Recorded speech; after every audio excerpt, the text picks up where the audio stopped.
श्रीमद् भागवत महापुराण प्रथम स्कंध 18वां अध्याय।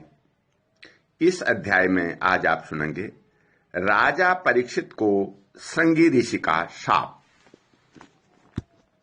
सूची कहते हैं, अद्भुत कर्मा भगवान श्री कृष्ण की कृपा से राजा परीक्षित अपनी माता की कोख में अश्वत्थामा के ब्रह्मास्त्र से जल जाने पर भी मरे नहीं।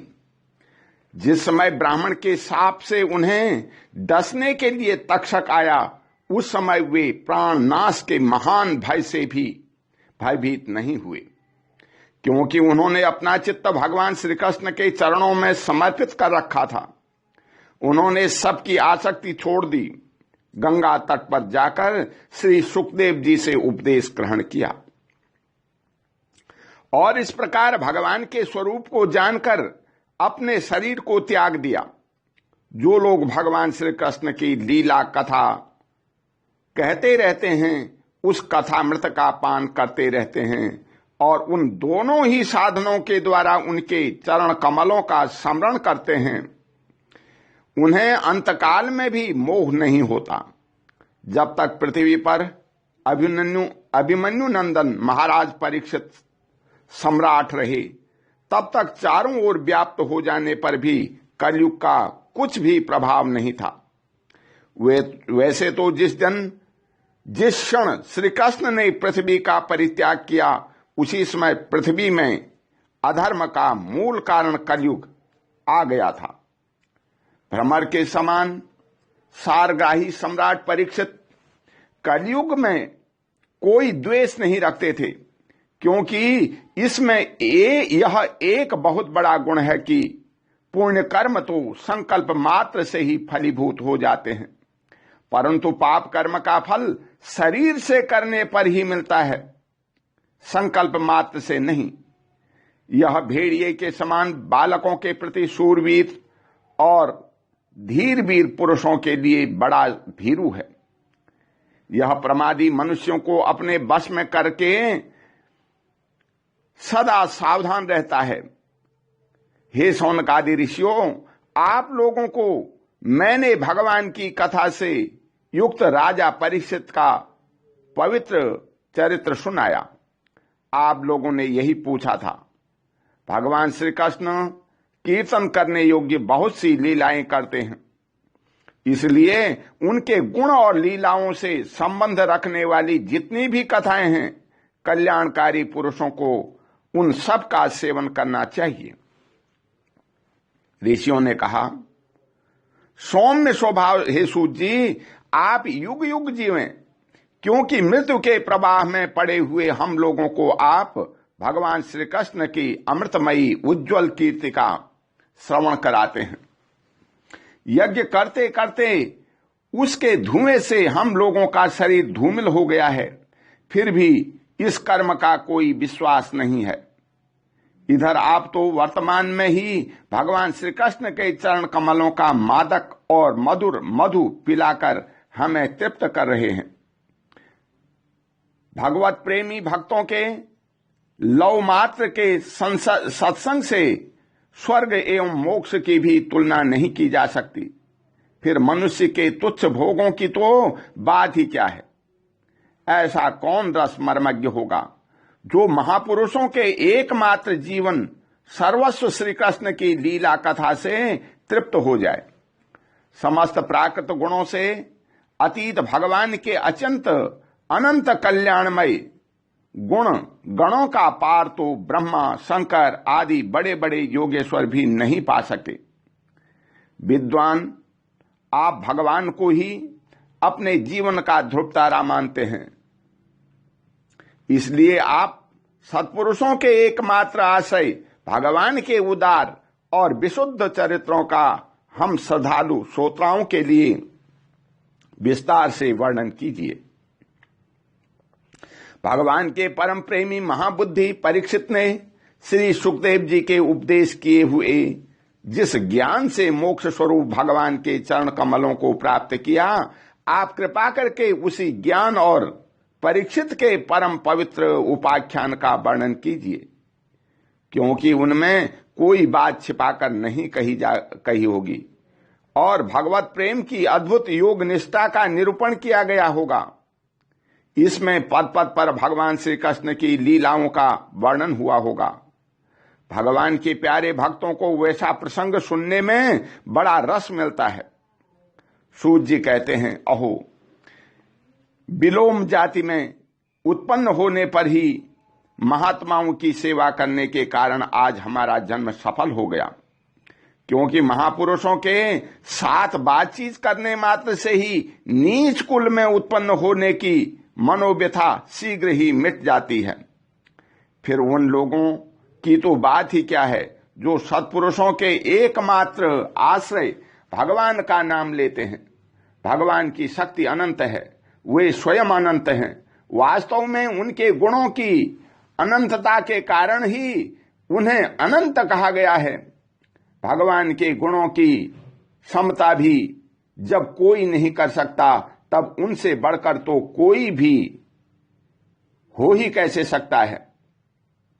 उनके गुणों की यह विशेषता समझाने के लिए इतना कह देना ही पर्याप्त है कि लक्ष्मी जी, आप अपने को प्राप्त करने की इच्छा से प्रार्थना करने वाले ब्रह्मादि देवताओं को छोड़कर भगवान के न चाहने पर भी उनके चरण कमलों की रस का ही सेवन करती है।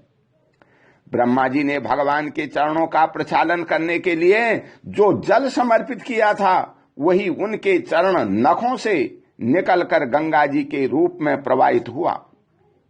यह जल महादेव जी सहित सारे जगत को पवित्र करता है। ऐसी अवस्था में त्रिभुवन में श्री कृष्ण के अतिरिक्त भगवान शब्द का दूसरा और क्या अर्थ हो सकता है। जिनके प्रेम को प्राप्त करके धीर पुरुष बिना किसी हिचके देह गेह आदि की दृढ़ आसक्ति को छोड़ देते हैं और उस अंतिम परमहंस आश्रम को स्वीकार करते हैं, जिसमें किसी को कष्ट न पहुंचना और सब ओर से उपशांत हो जाना ही स्वधर्म होता है। सूर्य के समान प्रकाशमान हे महात्माओं, आप लोगों ने मुझसे जो कुछ पूछा है वह मैं अपनी समझ के अनुसार सुनाता हूं। जैसे पक्षी अपनी शक्ति के अनुसार आकाश में उड़ते हैं, वैसे ही विद्वान लोग भी अपनी अपनी बुद्धि के अनुसार ही श्री कृष्ण की लीला का वर्णन करते हैं। एक दिन राजा परीक्षित धनुष लेकर वन में शिकार खेलने गए हुए थे। हरिणों के पीछे दौड़ते दौड़ते हुए थक गए और उन्हें बड़े जोर की भूख और प्यास लगी। जब कहीं उन्हें कोई जलाशय नहीं मिला, तब वे पास के ही एक ऋषि के आश्रम में घुस गए। उन्होंने देखा कि वहां आंखें बंद करके शांत भाव से एक मुनि आसन पर बैठे हुए हैं। इंद्रिय प्राण मन और बुद्धि से निरुद्ध हो जाने से संसार से ऊपर उठ गए हैं। जागृत स्वप्न सुषुप्ति तीनों अवस्थाओं से रहित निर्विकार ब्रह्म स्वरूप तुरीय पद में वे स्थित हैं। उनका शरीर बिखरी हुई जटाओं से और कृष्ण मृग चर्म से ढका हुआ है। राजा परीक्षित ने ऐसी ही अवस्था में उनसे जल मांगा, क्योंकि प्यास से उनका गला सूख रहा था। जब राजा को वहां बैठने के लिए तिनके का आसन भी न मिला, किसी ने उन्हें भूमि पर भी बैठने को न कहा, अर्घ्य और आदर भरी मीठी बातों को कहां से मिलती, तब अपने को अपमानित सा मानकर वे क्रोध के वश में हो गए। हे सौनक जी, वे भूख प्यास से छटपटा रहे थे, इसलिए एकाएक उन्हें ब्राह्मण के प्रति ईर्ष्या और क्रोध हो आया। उनके जीवन में इस प्रकार का यह पहला ही अवसर था। वहां से लौटते समय उन्होंने क्रोधवश धनुष की नोक से एक मरा सांप उठाकर ऋषि के गले में डाल दिया और अपनी राजधानी में चले आए। उनके मन में यह बात आई कि उन्होंने जो अपने नेत्र बंद कर रखे हैं, सो क्या वास्तव में उन्होंने अपनी सारी इंद्रिय वृत्तियों का निरोध कर लिया है, अथवा इन राजाओं से हमारा क्या प्रयोजन है। यूं सोच करके उन्होंने झूठ मूठ समाधि का ढोंग रच रखा है। उन समीक मुनि का पुत्र बड़ा तेजस्वी था। वह दूसरे ऋषि कुमारों के साथ पास ही खेल रहा था। जब उस बालक ने सुना कि राजा ने मेरे पिता के साथ दुर्व्यवहार किया है, तब वह उस प्रकार कहने लगा। ये नरपति कहलाने वाले लोग उच्छिष्ट भोजी कौओं के समान संड मुसंड होकर के कितना अन्याय करने लगे हैं। ब्राह्मणों के दास होकर भी ये दरवाजे पर हमारा पहरा देने वाले कुत्ते के समान अपने स्वामी का ही तिरस्कार करते हैं। ब्राह्मणों ने क्षत्रियों को अपना द्वारपाल बनाया है। उन्हें द्वार पर रखकर रक्षा करनी चाहिए। घर में घुसकर स्वामी के बर्तनों में खाने का उसे अधिकार नहीं है। अतएव उन्मार्गगामियों के शासक भगवान श्री कृष्ण के परम धाम पधार जाने पर इन मर्यादा तोड़ने को आज मैं दंड देता हूं। मेरा तपोबल देखो। अपने साथी बालकों से इस प्रकार कहकर के क्रोध से लाल लाल आंखों वाले उस ऋषि कुमार ने कौशिकी नदी के जल से आचमन करके अपने वाणी रूपी वज्र का प्रयोग किया। कुलांगार परीक्षित ने मेरे पिता का अपमान करके मर्यादा का उल्लंघन किया है। इसलिए मेरी प्रेरणा से आज से 7वें दिन उसे तक्षक सर्प डस लेगा। इसके बाद वह बालक अपने आश्रम पर आया और अपने पिता के गले में सांप देख करके उसे बड़ा दुख हुआ तथा वह डाह मारकर रोने लगा। हे विप्रवर सोनक जी, समीक मुनि ने अपने पुत्र का रोना चिल्लाना सुनकर धीरे धीरे अपनी आंखें खोली और देखा कि उनके गले में एक मरा सांप पड़ा है। उसे फेंक करके उन्होंने अपने पुत्र से कहा, बेटा तुम क्यों रो रहे हो? किसने तुम्हारा अपकार किया है? उनके इस प्रकार पूछने पर बालकों ने सारा हाल कह दिया। महर्षि समीक ने राजा के साप की बात सुनकर के अपने पुत्र का अभिनंदन नहीं किया। उनकी दृष्टि में परीक्षित साप के योग्य नहीं थे। उन्होंने कहा, ओह मूर्ख बालक, तूने बड़ा पाप किया। खेद है कि उनकी थोड़ी सी गलती के लिए तूने उनको इतना बड़ा दंड दिया। तेरी बुद्धि अभी चली कहाँ कच्ची है। तुझे भगवत स्वरूप राजा को साधारण मनुष्यों के समान नहीं समझना चाहिए, क्योंकि राजा के दुस्सह तेज से सुरक्षित और निर्भय होकर ही प्रजा अपना कल्याण संपादन करती है। जिस समय राजा का रूप धारण करके भगवान पृथ्वी पर नहीं दिखाई देंगे, उस समय चोर बढ़ जाएंगे और आरक्षित भेड़ों के समान एक क्षण में भी लोगों का नाश हो जाएगा। राजा के नष्ट हो जाने पर धन और आदि सामान चुराने वाले चोर को पाप करेंगे। उसके साथ हमारा कोई संबंध न होने पर भी वह हम पर ही लागू होगा, क्योंकि राजा के न रहने पर लुटेरे बढ़ जाते हैं और वे आपस में मारपीट गाली गलौज करते हैं। साथ ही पशु, स्त्री और धन संपत्ति भी लूट लेते हैं। इस समय मनुष्यों का वर्णाश्रम चार युक्त वैदिक आर्य धर्म लुप्त हो जाता है। अर्थ, लोभ और काम वासना के विनाश होकर के लोग कुत्तों और बंदरों के समान वर्ण संकर हो जाते हैं। सम्राट परीक्षित तो बड़े ही यशस्वी और धर्म धुरंधर हैं।